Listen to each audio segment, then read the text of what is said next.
Hey, my name is David Prager. I am a co-host of the new Revision3 show, AppJudgment. I'm Ron Richards, and I am also a co-host of AppJudgment. So I guess based on what I said earlier and overuse of it, I think don't actually go too crazy with mine. I don't have a lot of extensive, very complex games on mine. I'll have little word games.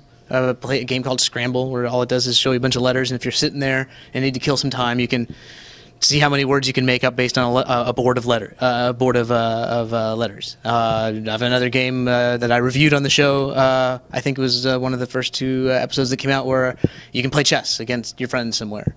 And then I guess if you're really looking for entertaining ridiculous, there are applications where you have a gun on your phone, and it uses the accelerometer, so you can go like that to cock the gun, and then you point it and go like that, and it makes a shooting sound. It's pointless and stupid, and it's funny, and it's a novelty. The same thing is, I think, probably one of the very first applications you'll have ever seen, again, I'm focusing a lot on the iPhone because I have one, is the beer app, which you might have even heard of, which you hold it sideways. I actually have it. I don't know if you want to see it, but it looks like a beer, and you're drinking beer. There's no point to it, and it's dumb, and it'll get old fast, but it's cool that you can have these little novelty things. And when the store came out, the people that made these apps that probably took all of a day and a half to code realized I can sell it for 99 cents, and it's one of the first ones out. Now there's 30,000 apps, but as being one of the first ones out, I have no idea what the truth is, but I think the guy who made this iBeer app probably made on the order of $100,000 for coding a thing with a picture and using the accelerometer to show what's going on if you tilt something at an angle. I mean, just because you can do something doesn't mean you should. I mean, like, I have an Android phone, and one of the first apps I downloaded was a Spin the Bottle game, which was literally just a tabletop and a old Coke bottle, and you just go like that on your phone, and it spins, and then it lands on something. And I think I played Spin the Bottle once in high school, and so I can't imagine ever needing that or being in a situation where if only we had a bottle to play Spin the Bottle, right? But it exists, so I mean, that's pretty dumb in my mind. and there's a whole new generation of things coming out based on the technological capabilities of the G1 and of the iPhone. Is I believe when this comes out, it'll be a week or more since Yelp just released an application that uses augmented reality, which basically you can it'll use the location-based GPS, and it'll also use its ability to have a compass. And you can hold your phone with the camera lens open or active, and it'll tell you as you point it around on top of the image which way different restaurants and venues are. Yeah, I've got like 4 augmented reality applications for Android that I'm evaluating right now, and there's one called Layer. I don't know if they're doing the Yelp one on the Android, but there's one called Sherpa. There's a whole bunch of other ones that are out there where it's the idea of we've got a camera, we've got GPS, and this idea of augmented reality is just hysterical, because it's like, it reminds me of like the Terminator movies when you see their readout and they've got all the information while they're walking around. That's kind of what it is. And I know this is not to go off on too many tangents, but another application that Ron has, and I don't even know if it's available on my device, but it's an Amazon app.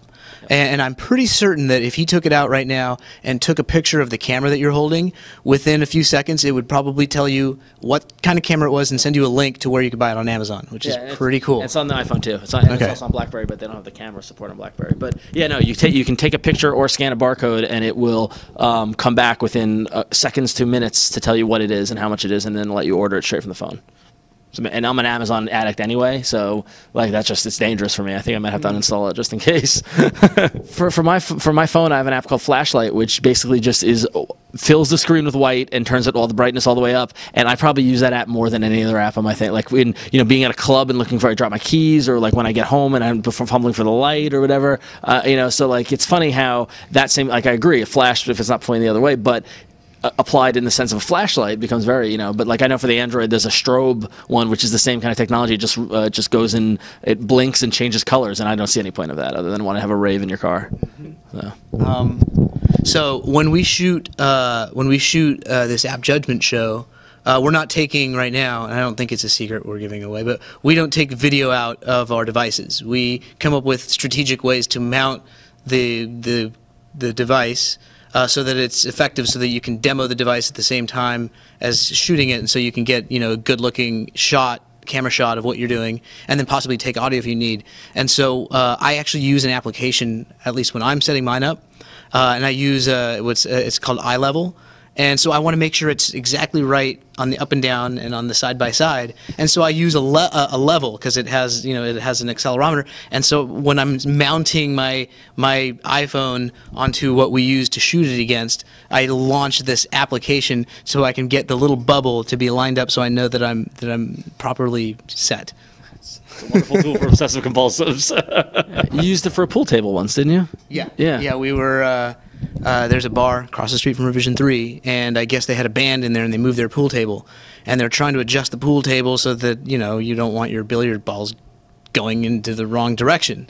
So the two of the proprietors of the bar, one of the owners of the bar and the proprietor of the bar, are sitting there trying to just kind of adjust, and we weren't quite sure. And I said, hold on a second. I threw my phone on there with eye level open. You hold it sideways and then lay it down, horizontally and vertically, and kind of surprised myself at the how utilitarian it is and can be. 3 episodes a week, Monday, Wednesday, Friday. Well, because the show's so new, we're still kind of figuring it out. It's kind of funny because our producer Eileen, at her desk, she's got little index cards on her wall of each app, and she's trying to schedule them out. And we've already got weeks ahead planned because there's just so many that'll come up. But like for example, we're doing like a back to school theme week where we reviewed 3 apps that are kind of good for students, and we looked at Quicken, the finance one that you talked about. I did one for Android that was like a homework tracker, and the other one was like an iPhone app for looking up textbook prices and things like that. So we're going to do a little bit of both. We're going to figure out what works for the show. If we can do themes, we will. We also do, as opposed to reviewing one app, we do kind of like roundups, because a lot of apps are very similar. So like our first episode was a roundup of a few iPhone Twitter apps. And I did the same thing with Android apps, and we just did the BlackBerry Twitter apps.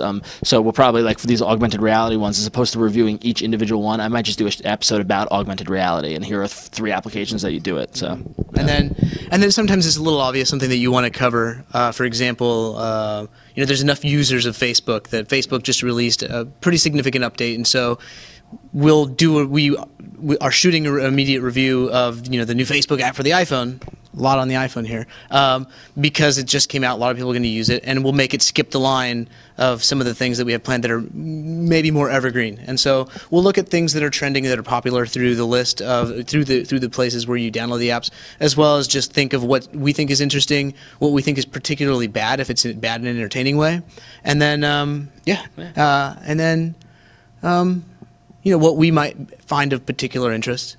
And plus also we're getting tons of feedback from our viewers, and they want to hear. I've already gotten tons of emails about Android apps that people want to hear my take on. So we'll try to get through those lists as well. Yeah, we're gonna try to mix it up. I mean, the majority of the shows are shot here in our studio at Revision3 in front of in our studio, and then we do the rig where we do the demos and stuff like that. But like Prager was out playing chess, and there's a great chess community on Market Street here in San Francisco, so that was a logical place. Patrick Norton, one of the other hosts, is going to be doing a review of a GPS application. And to be inside to talk about GPS and traveling doesn't really make sense. So we're going to get in the car and shoot it out in the field. So it's pretty much it's whatever the app kind of suggests. Yeah.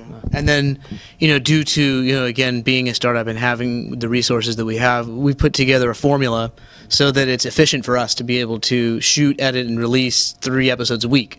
And so based on mute my phone. So based on that formula, it allows us to be able to do a certain level of mixture of stuff that's in studio with a formula, and then a little bit less of the formula, but the ability to go out in the field and spend a little of additional time where it seems worthwhile.